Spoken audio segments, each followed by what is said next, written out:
Section M1, additional seller obligations regarding documents. So M1 is mandatory provision of documents. And I'll read some of it. This is pretty lengthy, but what it's referring to is the need to disclose based on 508D 3.5. If the residential property being offered for sale is subject to a recorded declaration, a seller shall provide buyer with the following documents and any amendments or supplements thereto to the extent applicable. And it goes through to talk about articles of incorporation, bylaws, declaration. And this is really referring to very specifically anything with an HOA, an association of any kind, condominiums, and so forth. So it moves on. Seller shall provide buyer with the following documents, and it goes through and it kind of lists all these things that it should provide: minutes, lender disclosure, RL 105C, which is what a lender looks for specifically to approve loans, and then others if there's anything that's in there.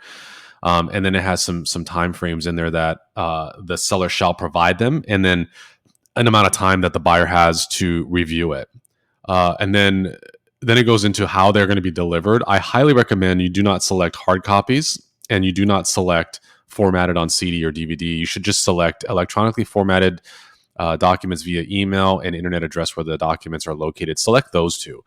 And the reason is because if the transaction should cancel, if it's hard copies or CD, you have to return them back, and which is addressed here in Section F.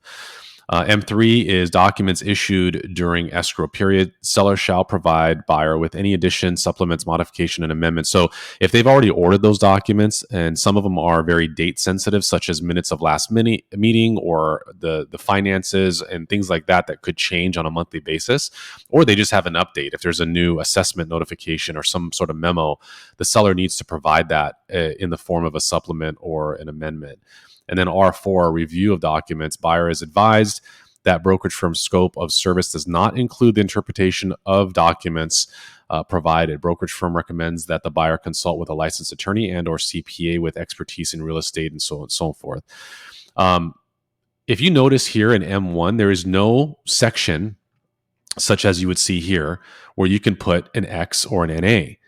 And why do you think that is? It's because it is not meant to disregard. So oftentimes I'll see people go, oh, it's a single family home. I'm just going to, in special terms in section Q, I'm going to delete section M1. M1 is not meant to delete because I've sold single family homes before that had, and even the seller didn't know it was a since defunct HOA, and they've gone out of business and what have you, but there's still documents that were attached to the creation of that HOA that could come back, years later, or information that the new buyer might want to know.